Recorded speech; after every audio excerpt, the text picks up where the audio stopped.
اب اسے کتنا بیدار کرو گے؟ یہ تمہارے اوپر ہے، قیامت والے دن اللہ تمہیں کیوں؟ نفس کی خوراک اور روح کی خوراک تمہیں دونوں اللہ نے بتا دیا، یعنی کہ اللہ نے اپنا حق ادا کر دیا ہوا ہے، تم اللہ سے اپنا حق مانگنے کا حق رکھتے ہو، ٹھیک ہے، مگر یہ نہیں کہہ سکتے کہ مجھے ملے گا نہیں۔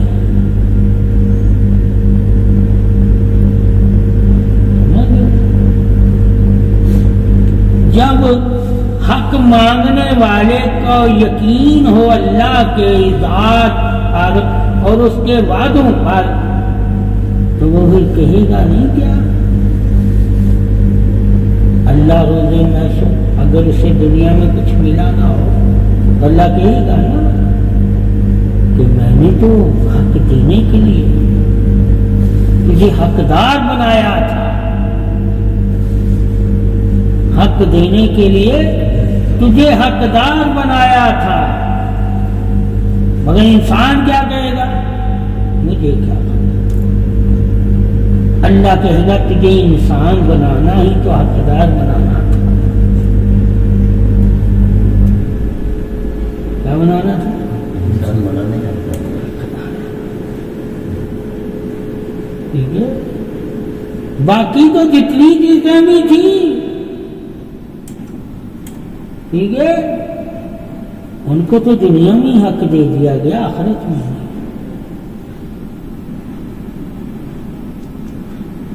تمام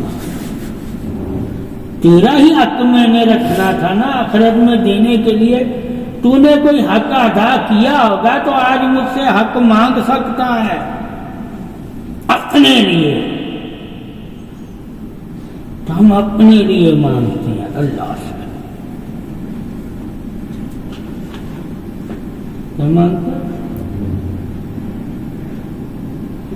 جس سے مانگ رہے ہیں اس نے ہمیں حکم دیا ہے مجھ سے مانگو، تو ثابت ہوا وہ حق اللہ جو ہمیں دینا چاہتا ہے اس کے لیے اس نے دروازہ بھی رکھا ہوا ہے،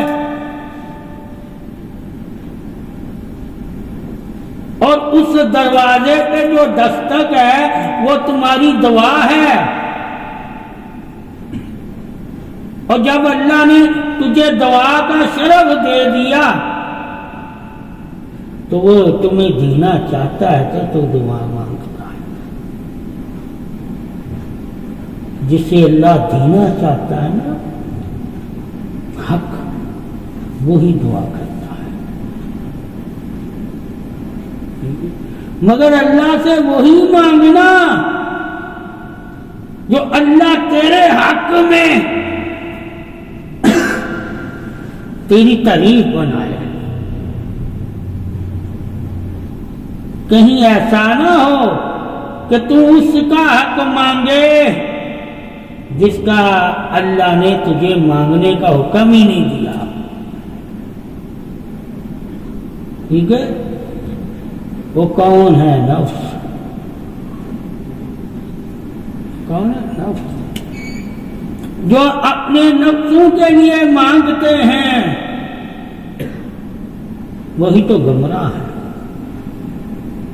جو آخرت کے لیے، ایمان کے لیے، سلامتی کے لیے، قرب کے لیے، برکت کے لیے، وسعت کے لیے، علم کے لیے، نور کے لیے اللہ سے مانگتے ہیں وہی اللہ کے دوست، ٹھیک ہے۔ یہ جو تیرے نفس کا تجھ پہ حق ہے اللہ نے اسے مانگنے کو نہیں کہا، کہا اسے حاصل کر،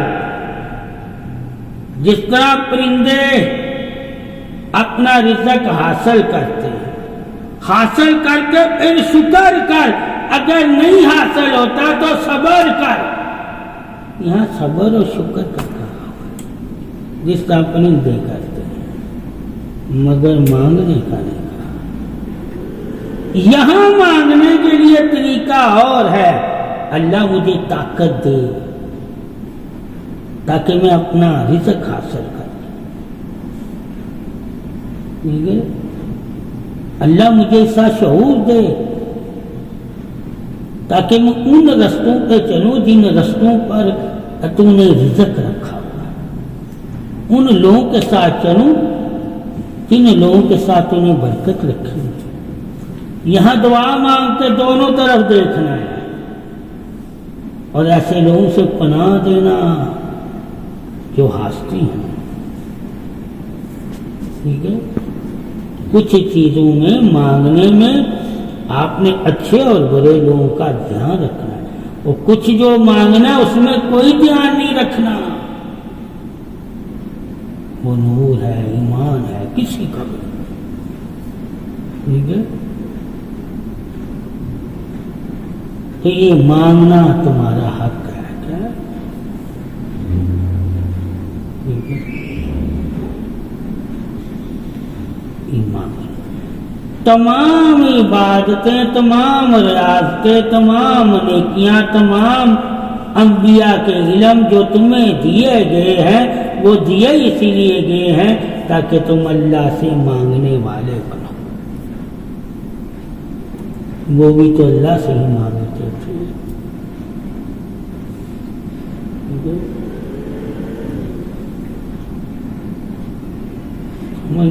جو 1,26,000 انبیاء کے بارے میں جانتا ہوگا اسے علم ہوگا کہ کسی انبیاء کو اللہ نے منع نہیں کیا، دیا ہے جب جب انہوں نے مانگا.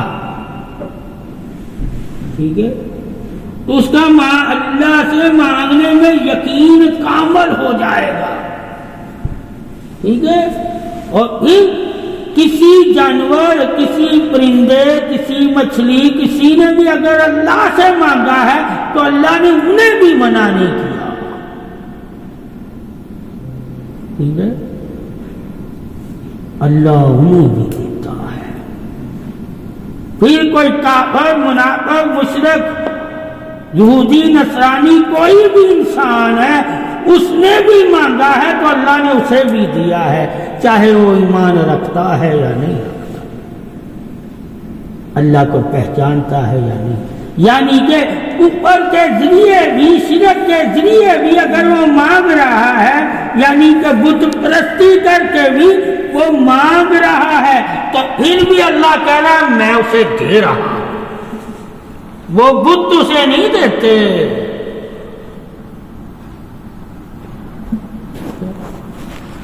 اب کیا اس میں دلیل کیا ہے انسان کے لیے سمجھنے کی؟ مانگنے کا کہ تو بت پرستی کر کے مانگ، تو نفس پرستی کر کے مانگ. ٹھیک ہے؟ تو انا تکبر پرست ہستی ہو کے مانگ، اللہ پھر بھی تجھے دے گا.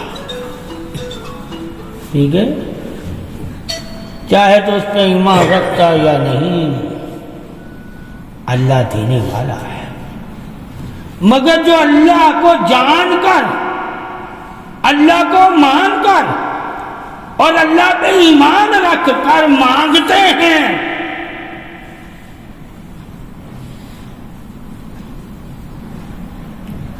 ان کی فضیلت اللہ کے بندوں میں شامل ہو جاتی. یہ اللہ کی مخلوق ہے. انسان افضل، اللہ سب کو دے رہا ہے اور اللہ ہی دینے میں قادر ہے.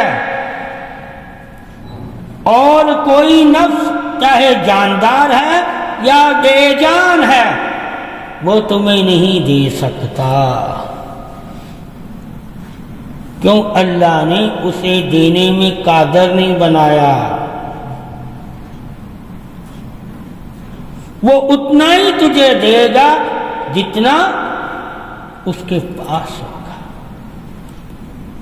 اور جب تو دیکھے گا کہ جتنا جس کے پاس ہے وہ اتنا دے سکتا ہے تو تم روح زمین پر جب نظر کرو گے تو تم کہو گے کہ اس سے تو پوری خلقت کو تو نہیں رزق دے سکتا، تو یہ پھر بڑا خدا کیسے ہو سکتا ہے؟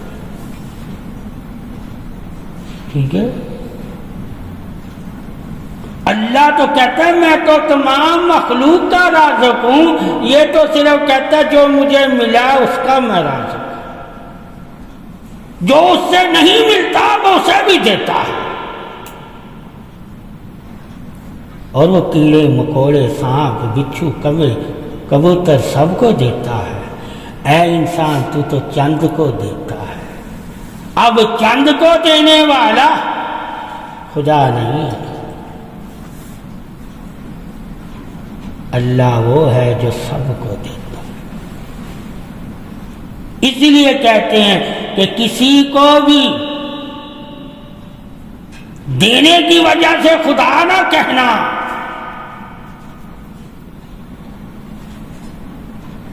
وہ چاہے جتنا مرضی لٹا بھی رہا،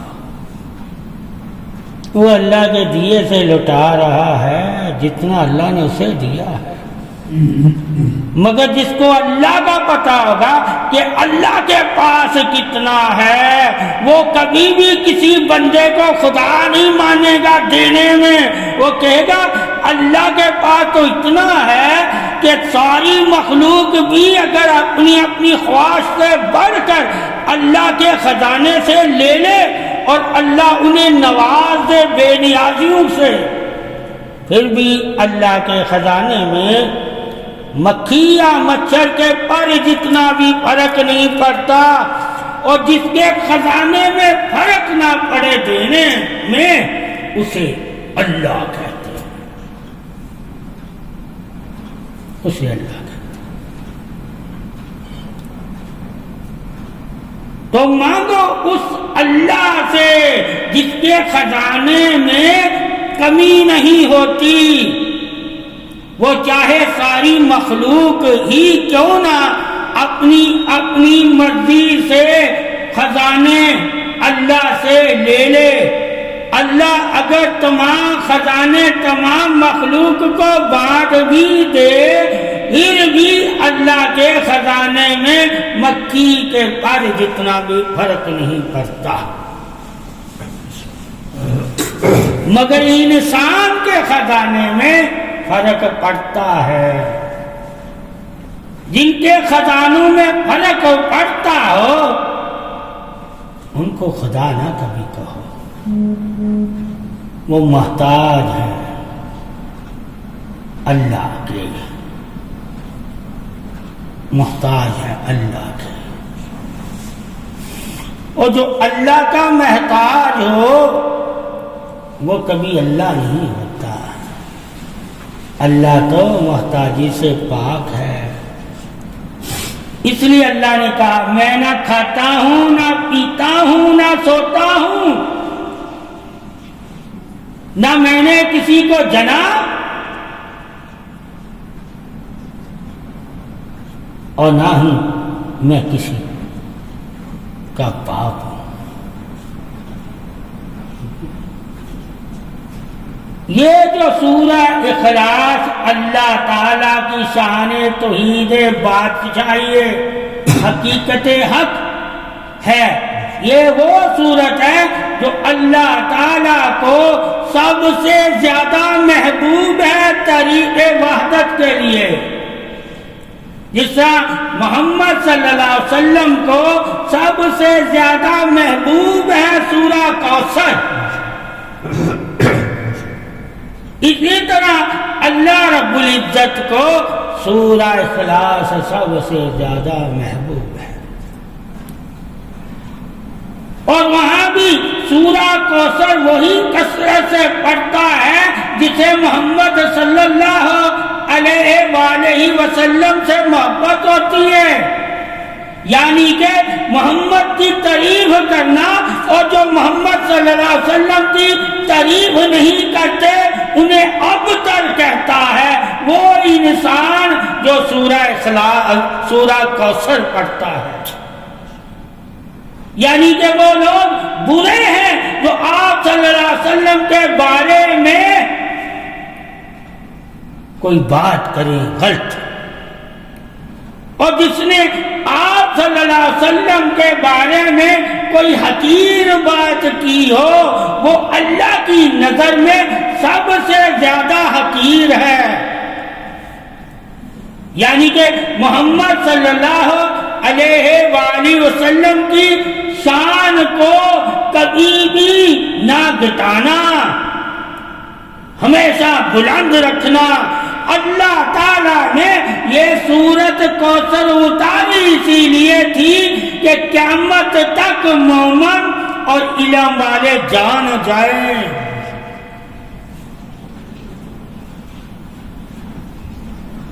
کہ محمد صلی اللہ علیہ وسلم کو اللہ نے کوثر کا وارث بنایا ہے، اور جسے کوثر کا وارث بنایا ہے وہی تو کل مخلوق کا خیر خواہ ہے، یعنی کہ کل انسانیت کا بھلا چاہنے والا، جو کل انسانیت کا بھلا چاہنے والا ہے وہ کیسے رتبے میں کم ہو سکتا ہے؟ انسانیت کا بھلا ہی تو رتبہ ہے، اور جس نے انسانیت کے بھلے کو شرف بزرگی عطائے نور کی سعادت عطا فرما دی وہی تو محمد صلی اللہ علیہ وسلم ہے۔ تو آپ صلی اللہ علیہ وسلم کی عظمت اظہار تعریف حکمرانی ہی آب کوثر اور جنت ہے۔ اللہ نے اسی انسان مومن کو آب کوثر کا جام آپ صلی اللہ علیہ وسلم کے دستے رحمت سے عطا کرنا ہے جو جنتی ہوگا، اور جو جنتی ہوگا وہی تو جانتا ہے کہ اللہ تعالیٰ نے سورہ کوثر آپ صلی اللہ علیہ وسلم کی شان میں کیوں نازل کی ہے، تاکہ محمد صلی اللہ علیہ وآلہ وسلم کی جب تم تعریف بیان کرنا چاہو تو تمام انبیاء کی تعریف ایک طرف اور محمد صلی اللہ علیہ وسلم کی تعریف ایک طرف، کیونکہ تمام انبیاء اکرام بھی روز محشر آب کوثر آپ صلی اللہ علیہ وسلم اور مولا علی کے دستے مبارک سے ہی پیے گئے۔ یہی شان ولایت رسالت توحید حق ہے کہ اللہ تعالیٰ نے مولا علی اور محمد صلی اللہ علیہ وآلہ وسلم اور آل پاک کو آب کوثر کا وارث کہہ دیا۔ یہی تو وراثت شان توحید بادشاہی تعریف صدا ہے، اور جو صدا کی تعریف والے ہیں وہی تو نور والے ہیں۔ اللہ نے صدا کی تعریف ہی نور والوں کے لیے رکھی ہوئی ہے، اور جن کے لیے اللہ نے صدا کی تعریف رکھی ہوئی ہے وہی تو بادشاہ صدا ہے، وہی تو امام صدا ہے، وہی تو کرم رحمت انعام صدا ہے۔ اللہ نے صدا آل پاک کی شان ہی تو نور سے نور تک رکھی ہوئی ہے، جس کو نور سے نور تک کی شان کا علم ہوتا ہے وہی تو آب کوثر والا ہوتا ہے، اور جو آب کوثر والا ہوتا ہے وہی تو آل پاک والا ہوتا ہے، اور جو آل پاک والا ہوتا ہے وہی تو محمد صلی اللہ علیہ وسلم کا ہوتا ہے، اور جو محمد صلی اللہ علیہ وآلہ وسلم کا ہوتا ہے وہی رب عزت اور رب ذوالجلال کا ہوتا ہے۔ اللہ کی عزت ہی تو محمد صلی اللہ علیہ وآلہ وسلم کی عزت ہے۔ اللہ نے محمد کی عزت اور محمد کے اسم کی اور محمد کے شہر کی قسم کھائی ہوئی ہے۔ توحید بادشاہی عہد قسم سلامتی ہی تو محمد صلی اللہ علیہ وسلم ہے، اور جس کی اللہ قسم کھاتا ہے وہی تو محمد صلی اللہ علیہ وسلم ہے۔ اور سورہ کوثر سے جو واقف ہوگا وہی عظمت اظہار رسالت ولایت بادشاہی کا پیروکار ہوگا، اور جس نے سورہ کوثر کی عظمت کو پہچان لیا وہی تو جانتا ہے محمد صلی اللہ علیہ وسلم اور علی کرم اللہ وجہ الکریم اور فاطمہ الزہرا علیہ السلام اور حسن حسین علیہ السلام کی شان فضیلت بادشاہی کو، اور جس نے شان فضیلت عظمت بادشاہی کو جانا ہوگا وہی تو طریق ولایت اہل بیت رسالت حق کا حق ادا کرتا ہے، اور جس نے طریق رسالت ولایت شان حق کا حق ادا کیا وہی تو حق والا ہے۔ اللہ تعالیٰ نے اس صورت میں طریق عظمت شان رسالت حق ادا کیا، اور اللہ ہی محمد صلی اللہ علیہ وآلہ وسلم کا حق ادا کرتا ہے، اور جس کا اللہ حق ادا کرتا ہے وہی تو اللہ کا حق ادا کرتا ہے۔ شان حقیقت حق ہی یہی ہے کہ اگر محمد صلی اللہ علیہ وآلہ وسلم نے اللہ کا حق ادا کیا ہے تو اللہ بھی محمد صلی اللہ علیہ وسلم کا حق ادا کرے گا۔ یہی تو طریق عہد پاسدار رسالت اور پاسدار توحید اور پاسدار ولایت ہے۔ جو پاسدار توحید رسالت ولایت ہے وہی تو حقیقت میں حقدار ہے۔ شان بزرگی رسالت قرآن عظمت فرمان صدا کے، اور جو صدا کے حقدار ہیں وہی نور والے ہیں، وہی عظمت ظہور والے ہیں، وہی طریق قرآن والے ہیں، وہی طریق نور والے ہیں، وہی طریق بخشش والے ہیں، وہی طریق صبر والے ہیں، وہی طریق عطا والے ہیں، وہی طریق وفا والے ہیں، وہی طریق نور عظمت قوت ایمان والے ہیں، اور وہی غالب ہیں تمام ایمان والوں پر۔ اللہ نے آپ صلی اللہ علیہ وسلم اور آپ صلی اللہ علیہ وسلم کی آل کو تمام ایمان والوں پر غلبہ عطا فرمایا۔ یہ عطا ہی تو غالب اللہ کی طرف سے ہے، جو جانتا ہے کہ آل پاک کو جو بھی مومنوں میں بڑھ کر مقام ملا ہے، اور یہ مقام اللہ نے محمد صلی اللہ علیہ وسلم کو دیا ہے، اور جو محمد صلی اللہ علیہ وآلہ وسلم کے مقام عظمت رسالت نور حق سے واقف ہے وہ جانتے ہیں کہ نور ہی تو محمد صلی اللہ علیہ وسلم کی آل ہے۔ آل رسالت بھی نور حقیقت حق تاجدار ولایت رسالت حق کا حق ادا کرتے ہیں، اور جس نے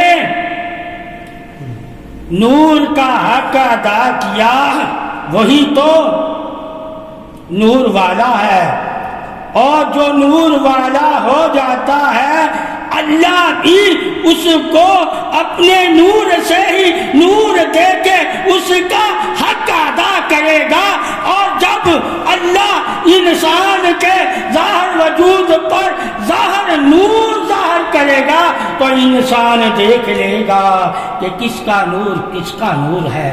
یہی تو نور رسالت کوثر جامع حق ہے، اور جس انسان مومن کو سورہ کوثر کی عظمت شان طریق ربوبیت کا پتہ ہوگا وہ کبھی بھی آپ صلی اللہ علیہ وسلم کی آل کے برابر کسی بھی صحابہ کو طریق کے ساتھ شامل حال نہیں کرے گا۔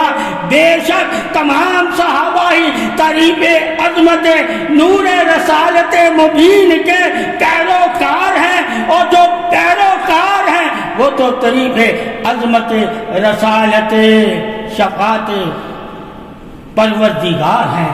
اللہ ان کی بھی شفاعت آپ صلی اللہ علیہ وسلم کے ہی کرم سے کرے گا۔ اللہ اگر صحابہ کرام کو جنت کی بشارت دیتا ہے تو وہ بھی زبان محمد صلی اللہ علیہ وآلہ وسلم سے دیتا ہے۔ یہ طریق بشارت حق کو حق ماننے والا ہی تو مومن ہے، اور جب صحابہ کی طریق حق کو حق ماننے والا مومن ہے تو محمد صلی اللہ علیہ وسلم کی تعریف اور محمد صلی اللہ علیہ وسلم کی آل کی تعریف کو بھی تعریف والا کہنے والا مومن ہے۔ تعریف ہدایت حق ہی تو اللہ تعالیٰ نے مومن کو دیا ہے، اور مومن ہی طریق ہدایت حق کا وارث ہے، اور مومن کو ہی چاہیے کہ وہ جان لے کہ آب کوثر کے وارث کون ہے، اور جنت کے وارث کون ہے، اور جنت میں سردار کون ہے، اور جنت میں عظیم کون ہے، اور جنت میں نور کون ہے، اور جنت میں نور کا وجود کون ہے، اور جنت میں نور کا نام کون ہے۔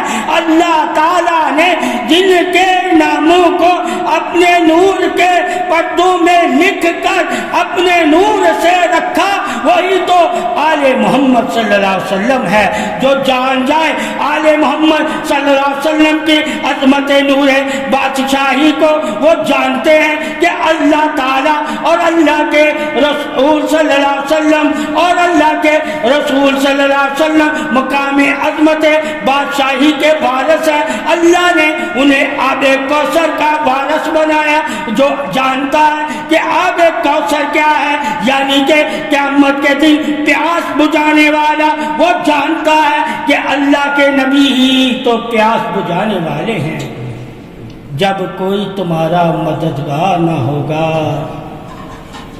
جب کوئی تمہاری پیاس دیکھ کر تمہیں ایک گھونٹ پانی نہ دے گا، اس وقت تو دیکھ لینا رحمت ربوبیت، رحمت شان عظمت رسالت کو، شان ولایت کو اور شان اہل بیت کو، کہ وہ تمہیں پانی اپنے ہاتھوں سے آب کوثر پلاتے ہوئے نظر آئیں گے۔ یہی تو اللہ کی رحمت ہے، اور رحمت ہی تو اللہ کی محمد صلی اللہ علیہ وسلم پر عطا ہے۔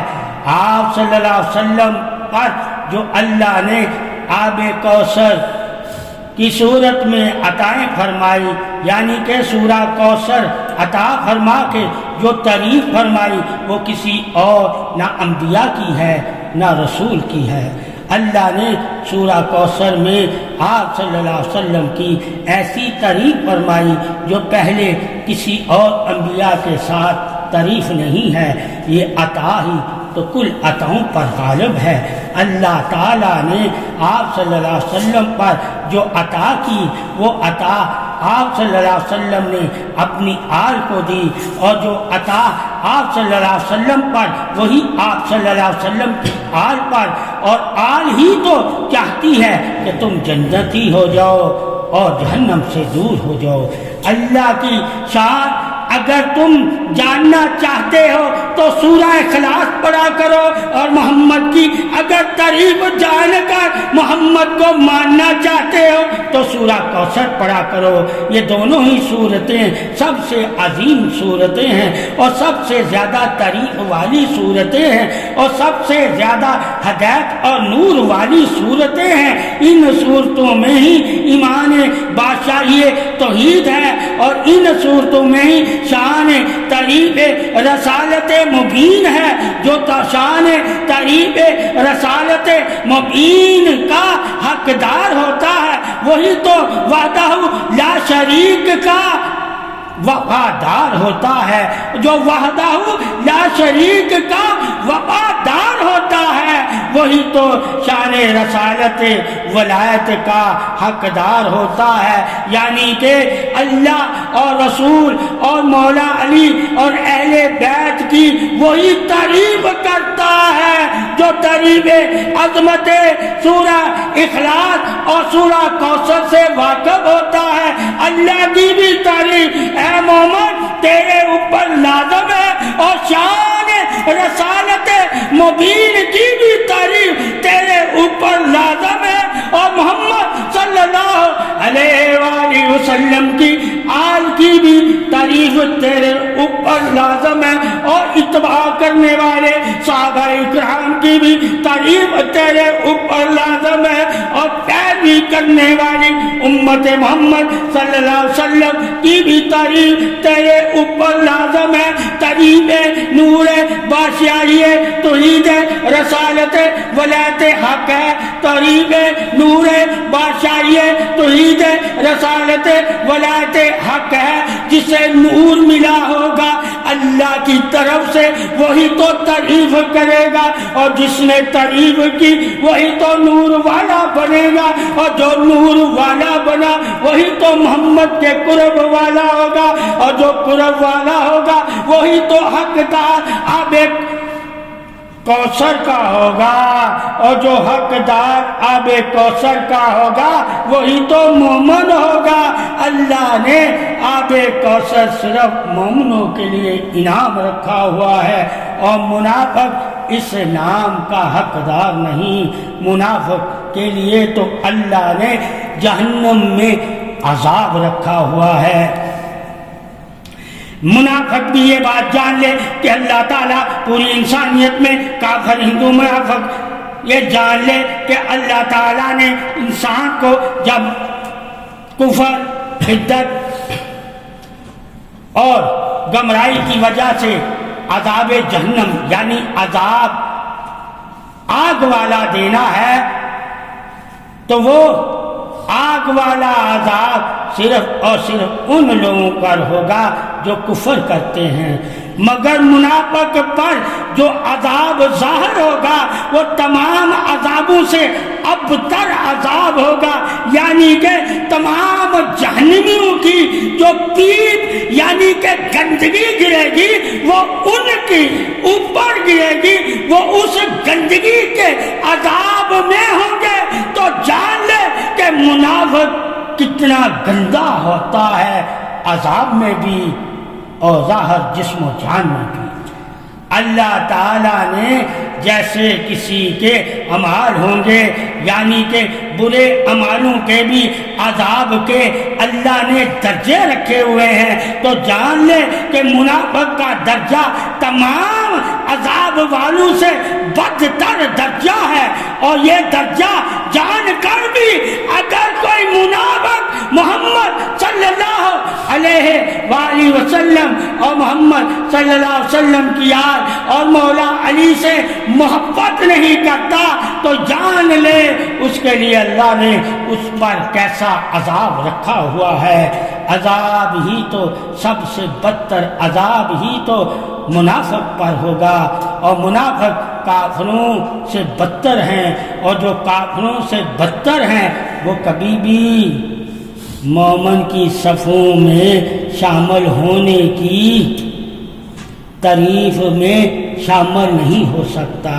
وہ مومن کی صفوں میں رہ کر بھی گندا ہی رہتا ہے، ایسا گند جیسا کہ مچھلی پانی میں رہ کے بھی بدبودار رہتی ہے، اور منافق بھی ایسا ہے کہ خوشبو والوں کے ساتھ رہ کر بھی بدبودار ہی رہتا ہے، وہی تو اس کے بد عمل ہی اس کے لیے بدبودار عذاب کی صورت میں اللہ نے ظاہر فرمائے ہیں۔